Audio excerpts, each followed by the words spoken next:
Hello student, आज हम लोग पढ़ने वाले हैं अवतल दर्पण में किरण आरेख द्वारा प्रतिबिंब का निर्माण। पिछली वीडियो में हमने बताया था कि अवतल दर्पण प्रतिबिंब निर्माण का ट्रिक द्वारा उसको समझाया गया था। अगर अभी तक आपने वो वीडियो नहीं देखा है तो उस वीडियो को ज़रूर देखें और चैनल को लाइक, सब्सक्राइब और शेयर ज़रूर करें। आइए समझते हैं। सबसे पहले ये जानते हैं कि अवतल दर्पण में प्रतिबिंब बनाने से पहले उसके नियम क्या हैं। आइए इसको पहले समझ लेते हैं। जो पहला नियम है, अगर कोई ये अवतल दर्पण है, याद रखिएगा, अगर ये कोई अवतल दर्पण है, ये है M1 और ये है M2 और ये अवतल दर्पण का मुख्य अक्ष है, क्या बोलेंगे, चलो मुख्य अक्ष। यह अवतल दर्पण का मुख्य अक्ष है और यहाँ पे इसका ध्रुव है, यहाँ पे इसका फोकस है और ये वक्रता केंद्र होता है और इधर क्या होता है, अनंत। याद रखिएगा कि जो भी किरण मुख्य अक्ष के समांतर चलेगी, यानी कि जिस भी किरण को मुख्य अक्ष के समांतर आपतित कराएंगे वो दर्पण तल से परावर्तन के पश्चात मुख्य फोकस से होकर गुजरेगी। अवतल दर्पण में हम मुख्य अक्ष के समांतर जिस किरण को आपतित कराते हैं वो दर्पण तल से परावर्तन के पश्चात मुख्य फोकस से होकर गुजरेगा। ये पहला नियम है। दूसरा नियम है, बनाते हैं अवतल दर्पण। ये हो जाएगा अवतल दर्पण, ये इसका हो गया मुख्य अक्ष और ये हो गया इसका ध्रुव और ये हो गया फोकस और इसका हो गया वक्रता केंद्र और इधर हो गया अनंत। और देखिए, जो भी प्रकाश की किरण हम मुख्य फोकस पर आपतित कराएंगे, इस प्रकाश किरण को मुख्य फोकस पर आपतित कराएंगे, दर्पण तल से परावर्तन के पश्चात वह मुख्य अक्ष के समांतर हो जाता है। क्या बोलेंगे, जिस प्रकाश किरण को हम मुख्य फोकस पर आपतित कराते हैं दर्पण तल से परावर्तन के पश्चात वो मुख्य अक्ष के समांतर हो जाता है। ये दूसरा नियम है। और जो तीसरा नियम है,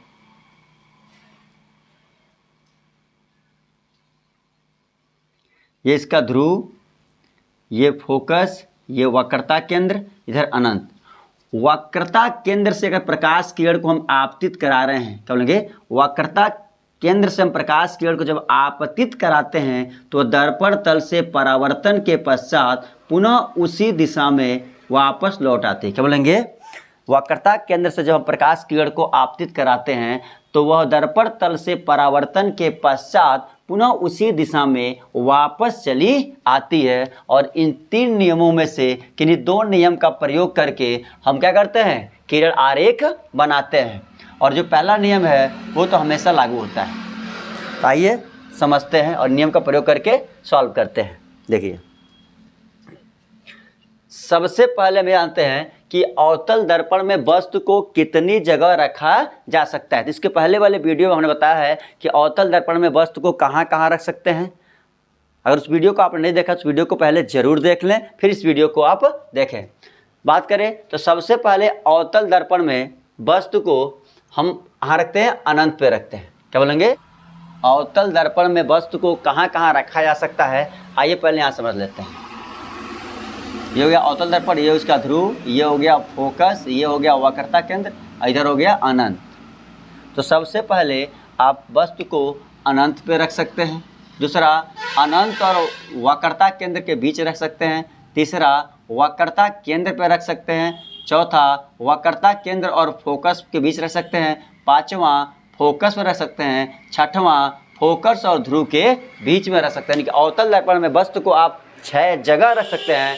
पहला अनंत पे, दूसरा अनंत और वक्रता केंद्र के बीच में, तीसरा वक्रता केंद्र पे, चौथा वक्रता केंद्र फोकस के बीच में, पांचवा फोकस पे और छठवां फोकस और ध्रुव के बीच में। आइए रख के चेक करते हैं और देखते हैं इसका प्रतिबिंब कहाँ बनता है और इसकी प्रकृति क्या होगी और आकार क्या होगा। सबसे पहले हम वस्तु को रखते हैं, यानी कि जब वस्तु अनंत पर हो तो इस प्रतिबिंब की स्थिति क्या होगी, आकार क्या होगा, प्रकृति क्या होगा। आइए समझते हैं। तो जो अनंत से किरणें आती हैं वो किरणें हमेशा मुख्य अक्ष के समांतर आती हैं। तो दो किरणों को, यानी प्रतिबिंब बनाने के लिए 2 किरणों की आवश्यकता होती है। तो हम 2 किरणों को लेते हैं और अनंत से जो किरणें आएंगी वो मुख्य अक्ष के समांतर आती है। और मुख्य अक्ष के समांतर आने वाली किरणें दर्पण तल से परावर्तन के पश्चात, यानी जो भी किरण मुख्य अक्ष के समांतर आएगी दर्पण तल से परावर्तन के पश्चात, यहाँ लिखा है किसे गुजरेगी, मुख्य फोकस से गुजरेगी। यानी कि एक किरण जब दर्पण तल से परावर्तन होगा तो ये मुख्य फोकस से ऐसे गुजरेंगी इस तरीके से। और जहां पर दो किरणें परावर्तन के पश्चात काटती हैं, यानी कि जिस बिंदु पर मिलती हैं उस बिंदु को बोलते हैं प्रतिबिंब। यानी कि जब वस्तु अनंत पर होगा तो दोनों किरणें कहाँ मिली हैं, फोकस पे, यानी कि इसका प्रतिबिंब कहाँ बना है, फोकस पे। तो आइए इसका स्थिति जानते हैं। यानी कि जब वस्तु अनंत पर होता है तो प्रतिबिंब कहाँ बनता है, फोकस पर, यानी कि मुख्य फोकस पर। बात करें अगर इसके आकार की तो वस्तु कितनी बड़ी है तो अनंत से आ रही है, नाप नहीं सकते हैं, तो उसके अपेक्षा इसका आकार क्या है, बिंदु आकार का। दिख भी रहा होगा इसका आकार क्या है, बिंदु आकार का। यानी कि बोल सकते हैं बिंदु आकार का, यानी कि बहुत छोटा। क्या बोल सकते हैं, बिंदु आकार का, या लिख सकते हैं बहुत छोटा, बहुत छोटा लिख सकते हैं ब्रैकेट में, बिंदु आकार का। प्रकृति क्या होगी, तो प्रकृति क्या होगी, प्रकृति जो होती है ये होगी वास्तविक एवं उल्टा। वास्तविक एवं उल्टा, याद रखिएगा। इस प्रकृति जो होगी वो होगी वास्तविक एवं उल्टा। अब क्या होगा, अब जब वस्तु कहाँ होगा, अनंत और वक्रता केंद्र के बीच में। जब वस्तु कहाँ हो, अनंत और वक्रता केंद्र के बीच में, तो याद रखिएगा। अब वस्तु कहाँ रखेंगे, अनंत और वक्रता केंद्र के बीच में, तो यहाँ रख देते हैं। तो ये वस्तु हो गया आपका O और O डैश। O का मतलब हो गया ऑब्जेक्ट, ऑब्जेक्ट मतलब वस्तु। तो ये वस्तु रख दिया अनंत और वक्रता केंद्र के बीच में हो। तो जब वस्तु अनंत और वक्रता केंद्र के बीच में हो तो क्या होगा, देखिए। तो एक किरण को पहले किरण को कैसे भेजते हैं, मुख्य फोकस के समांतर, यानी मुख्य अक्ष के समांतर भेजते हैं। तो एक किरण को हम भेजते हैं मुख्य अक्ष के समांतर, और जो किरण मुख्य अक्ष के समांतर होकर जाती है दर्पण तल से परावर्तन के पश्चात किससे गुजरेगी, मुख्य फोकस से होकर गुजरती है। तो इसको ऐसे गुजार दीजिए, ये मुख्य फोकस से होकर गुजरेगी। और जो अब इसमें इसके लिए हमें एक किरण और चाहिए, तो दूसरी किरण को हम लोग भेजते हैं वक्रता केंद्र से। किससे भेजते हैं, वक्रता केंद्र से। और जो किरण वक्रता केंद्र से होकर जाती है वो दर्पण तल से परावर्तन के पश्चात पुनः उसी दिशा में वापस लौट आती है। और दो किरणें परावर्तन के पश्चात जिस बिंदु पर काटते हैं उस कटान बिंदु को हम लोग बोलते हैं प्रतिबिंब। यानी कि इसका प्रतिबिंब यहाँ बन गया I और I डैश, यानी कि इमेज। अब ये पता करते हैं कि प्रतिबिंब की स्थिति कहाँ है। तो प्रतिबिंब की जो स्थिति है वो वक्रता केंद्र और फोकस के बीच में है। तो यहाँ पर हम लिख सकते हैं जो प्रतिबिंब की स्थिति है वो वक्रता केंद्र और फोकस के बीच में स्थित है।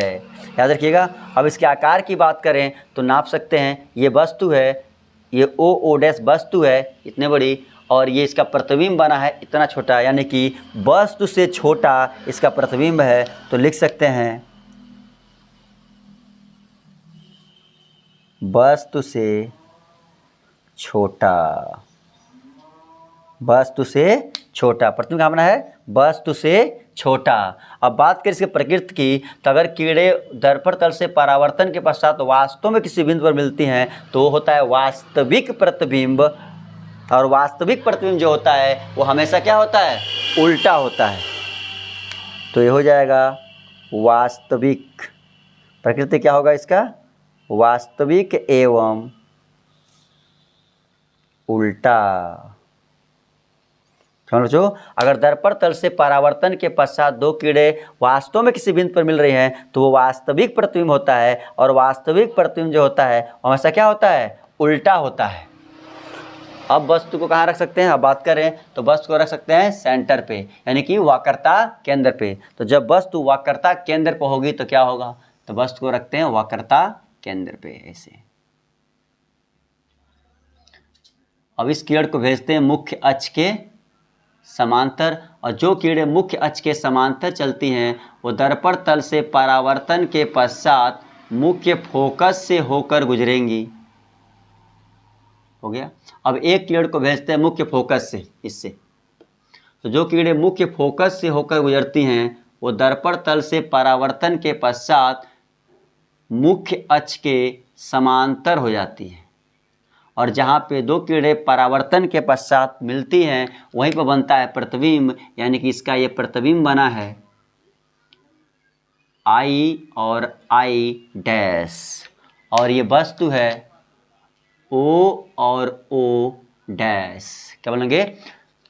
जो एक किरण को हमने भेजा मुख्य अक्ष के समांतर, जो किरणें मुख्य अक्ष के समांतर चलती हैं वो दर्पण तल से परावर्तन के पश्चात मुख्य फोकस से होकर गुजरती हैं, और एक किरण को हमने भेजा मुख्य फोकस से, और जो किरण मुख्य फोकस से होकर चलती हैं वो दर्पण तल से परावर्तन के पश्चात मुख्य अक्ष के समांतर होती हैं, और जब दो किरणें परावर्तन के पश्चात जिस बिंदु पर मिलती हैं वहीं उसका प्रतिबिंब बनता है। तो इस वस्तु का जो प्रतिबिंब है वो किस पे बना है? सेंटर पर ही, यानी कि वक्रता केंद्र पर ही बना है। यानी कि हम लिख सकते हैं, यहाँ पे लिख दे रहे हैं, जो प्रतिबिंब की स्थिति है, जो प्रतिबिंब की स्थिति है वो किस पर है?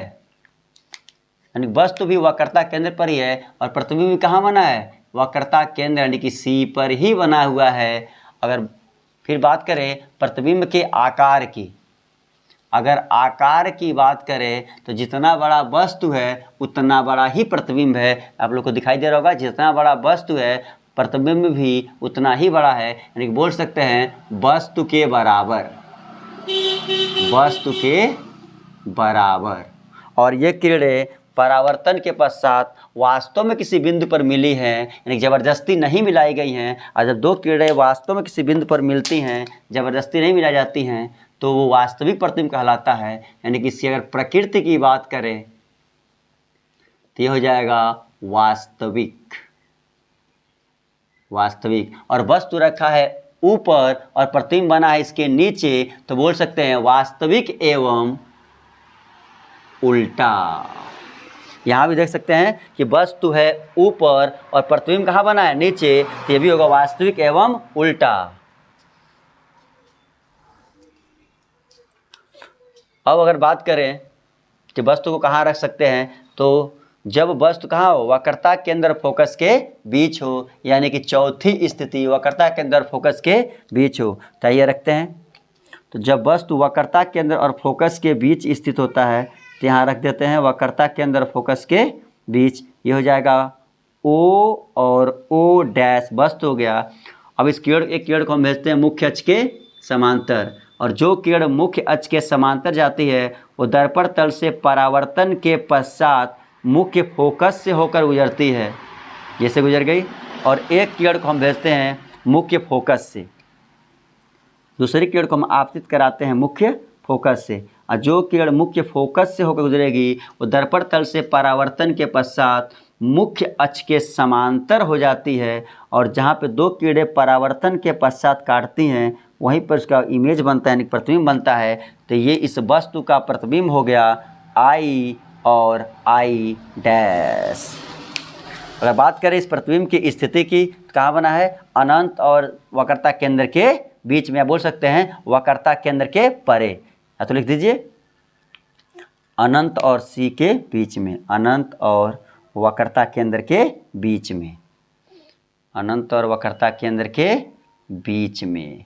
अगर बात करें इसके आकार की तो नाप सकते हैं, ये वस्तु है, ये वस्तु का आकार इतना है, और इस वस्तु से प्रतिबिंब का आकार इतना बड़ा है, यानी कि स्पष्ट दिखाई दे रहा है कि वस्तु इतनी छोटी है और प्रतिबिंब इसका इतना बड़ा बना है, यानी कि आकार हो जाएगा वस्तु से बड़ा, वस्तु से बड़ा। बात करें प्रकृति की तो ये भी किरण वास्तव में किसी बिंदु पर मिली है, ज़बरदस्ती नहीं मिलाया गया है। वास्तव में अगर कोई प्रतिबिंब किरण कहीं पर मिलती है तो उसे बोलते हैं वास्तविक प्रतिबिंब, और वस्तु रखा है ऊपर और प्रतिबिंब बना है नीचे, यानी कि उल्टा है, तो लिख सकते हैं वास्तविक एवं उल्टा, वास्तविक एवं उल्टा। उम्मीद है इतनी बात समझ आ गई होगी। अब वस्तु कहाँ रख सकते हैं? मुख्य फोकस पर। तो जब मुख्य फोकस पर वस्तु स्थित हो तब देखते हैं, यहाँ पर वस्तु को रखते हैं मुख्य फोकस पर, तो ये हो जाएगा O और O डैश। अब एक किरण को आपतित कराते हैं मुख्य अक्ष के समांतर, और जो किरण मुख्य अक्ष के समांतर चलती है दर्पण तल से परावर्तन के पश्चात वह मुख्य फोकस से होकर गुजरती है। ये हो गई, ऐसे गुजार दी, मुख्य फोकस होकर गुजार दी इस तरीके से। अब एक किरण को हम लोग भेजते हैं वक्रता केंद्र से, चाहे तो आप ध्रुव से भी भेज सकते हैं, इससे भी भेज सकते हैं, तो हम लोग क्या करते हैं वक्रता केंद्र से भेजते हैं इस तरीके से। और जो किरण वक्रता केंद्र से होकर जाती है दर्पण तल से परावर्तन के पश्चात पुनः उसी माध्यम में लौट आती है। अगर इस किरण को हम ऐसे पीछे लेकर आएँ, इस तरीके से पीछे लेकर आएँ, तो ये दोनों कीड़े आपस में कहीं नहीं मिलेंगी, यानी कि अनंत लिख सकते हैं। जो दो कीड़े आपस में कहीं नहीं मिलेंगी, यानी कि हो सकता है ये अनंत पर जाके मिले। जब दो कीड़े जैसे समांतर होते कभी मिलती नहीं है, यानी कि हम समझ सकते हैं वो कहाँ मिलेंगी? अनंत पे हो सके तो मिलेंगी, तो यानी कि ये कीड़े कहीं नहीं मिलेंगी तो कहाँ मिलेंगी? अनंत पे। यानी कि कह सकते हैं कि जब वस्तु फोकस पर होता है तो उसका प्रतिबिंब कहाँ बनता है? अनंत पर। तो प्रतिबिंब की स्थिति कहाँ है? लिख सकते हैं प्रतिबिंब की स्थिति अनंत पर। अगर आकार की बात करें तो ये वस्तु है, तो वस्तु की आकार तो हम माप सकते हैं, लेकिन प्रतिबिंब बना है अनंत पे, और अनंत पे बना है यानी कि उसको इस आकार को हम नहीं माप सकते हैं, यानी कि वस्तु से बहुत बड़ा होगा। यानी प्रतिबिंब क्या होगा? वस्तु से बहुत बड़ा, वस्तु से बहुत बड़ा। बात करें अगर प्रकृति की, तो इसमें भी जो किरण है वो अपने आप आके मिली हुई है, वास्तव में मिली हुई है, जबरदस्ती नहीं मिलाया गया है, इसीलिए ये वास्तविक प्रतिबिंब होगा। और वस्तु रखें ऊपर और प्रतिबिंब कहाँ इसका? नीचे, यानी कि बोल सकते हैं उल्टा है, तो लिख सकते हैं वास्तविक एवं उल्टा। वास्तविक एवं उल्टा, ये हो गया। अगर बात करें छठवीं स्थिति की, कि जब वस्तु कहाँ हो? फोकस और ध्रुव के बीच में स्थित हो, तो रख दीजिए जब वस्तु और फोकस और ध्रुव के बीच में स्थित होता है, यानी कि ये हो जाएगा O और ये हो जाएगा O डैश। तो एक किरण को भेजते हैं मुख्य अक्ष के समांतर, और जो किरण मुख्य अक्ष के समांतर चलती है वो दर्पण तल से परावर्तन के पश्चात मुख्य फोकस से होकर गुजरेगी। से गुजार दिए। और एक किरण को भेजते हैं वक्रता केंद्र से, और जो किरण वक्रता केंद्र से होकर जाएगी इस तरीके से, वो दर्पण तल से परावर्तन के पश्चात उसी दिशा में वापस लौट जाएगी। अगर इस किरण को अगर हम डॉट डॉट करके ऐसे पीछे लेकर जाएं दोनों कीड़ों को, तो दोनों कीड़े जहाँ पर काटती हैं वहीं पे इसका प्रतिबिंब बनता है, यानी कि ये हो जाएगा I और ये I डैश। और ये किरण जो है ये ज़बरदस्ती मिलाई गई है, क्योंकि ये किरण जो है देखिए यहाँ पर, ये तो वास्तव में आकर मिली हुई हैं और ये मिल नहीं रही हैं, इसको ज़बरदस्ती मिलाया गया है। और जहाँ पर ज़बरदस्ती मिलाया जाता है तो वहाँ प्रतिबिंब जो बनता है वो आभासी होता है, यानी कि मिल नहीं रही है, ज़बरदस्ती मिलाई जा रही हैं, तो ये आभासी प्रतिबिंब होगा। और आभासी प्रतिबिंब जो होता है, देखिए जिधर वस्तु है उधर ये प्रतिबिंब बना हुआ है, यानी कि बोल सकते हैं आभासी प्रतिबिंब क्या होता है? सीधा होता है। तो इसकी प्रकृति क्या होगी? स्थिति कहाँ है? दर्पण के पीछे, दर्पण ये दर्पण के पीछे, तो लिख सकते हैं इसकी स्थिति कहाँ पर है? दर्पण के पीछे। आकार क्या है? अभी वस्तु इतना बड़ा है और ये आभासी है, यानी कि वस्तु से बहुत बड़ा है, तो लिख सकते हैं वस्तु से बहुत बड़ा, बहुत बड़ा। ब्रैकेट में लिख सकते हैं आवर्धित, बहुत बड़ा है। बात करें इसके प्रकृति की, तो प्रकृति क्या है? ये ज़बरदस्ती मिलाई गई है, अपने आप नहीं मिला है। और जब कीड़े ज़बरदस्ती मिलती हैं, अपने आप नहीं मिलती हैं, तो उसको बोलते हैं आभासी प्रतिबिंब। क्या बोलते हैं? आभासी प्रतिबिंब। तो ये हो जाएगा आभासी एवं, देखिए जिधर वस्तु रखा है उधर ही प्रतिबिंब बन गया है, लिख सकते हैं आभासी एवं आभासी एवं सीधा, यानी जिधर वस्तु है उधर ये क्या बना है? प्रतिबिंब बना हुआ है, यानी कि 6 स्थितियों में बोल सकते हैं 5 स्थिति में वास्तविक प्रतिबिंब बनता है, और वास्तविक प्रतिबिंब जो होता है वह उल्टा होता है। सिर्फ 6वीं स्थिति में जो आभास होता है वो आभासी प्रतिबिंब बनता है, और आभासी प्रतिबिंब जो होता है वो सीधा होता है। यानी कह सकते हैं कि अवतल दर्पण एक ऐसा दर्पण है जो सभी आकार का प्रतिबिंब बनाता है, वस्तु से बड़ा भी, वस्तु से छोटा भी, और वास्तविक बनाता है और काल्पनिक भी बनाता है। बात आप लोगों को समझ में आई है तो चैनल को लाइक, सब्सक्राइब और शेयर जरूर करें।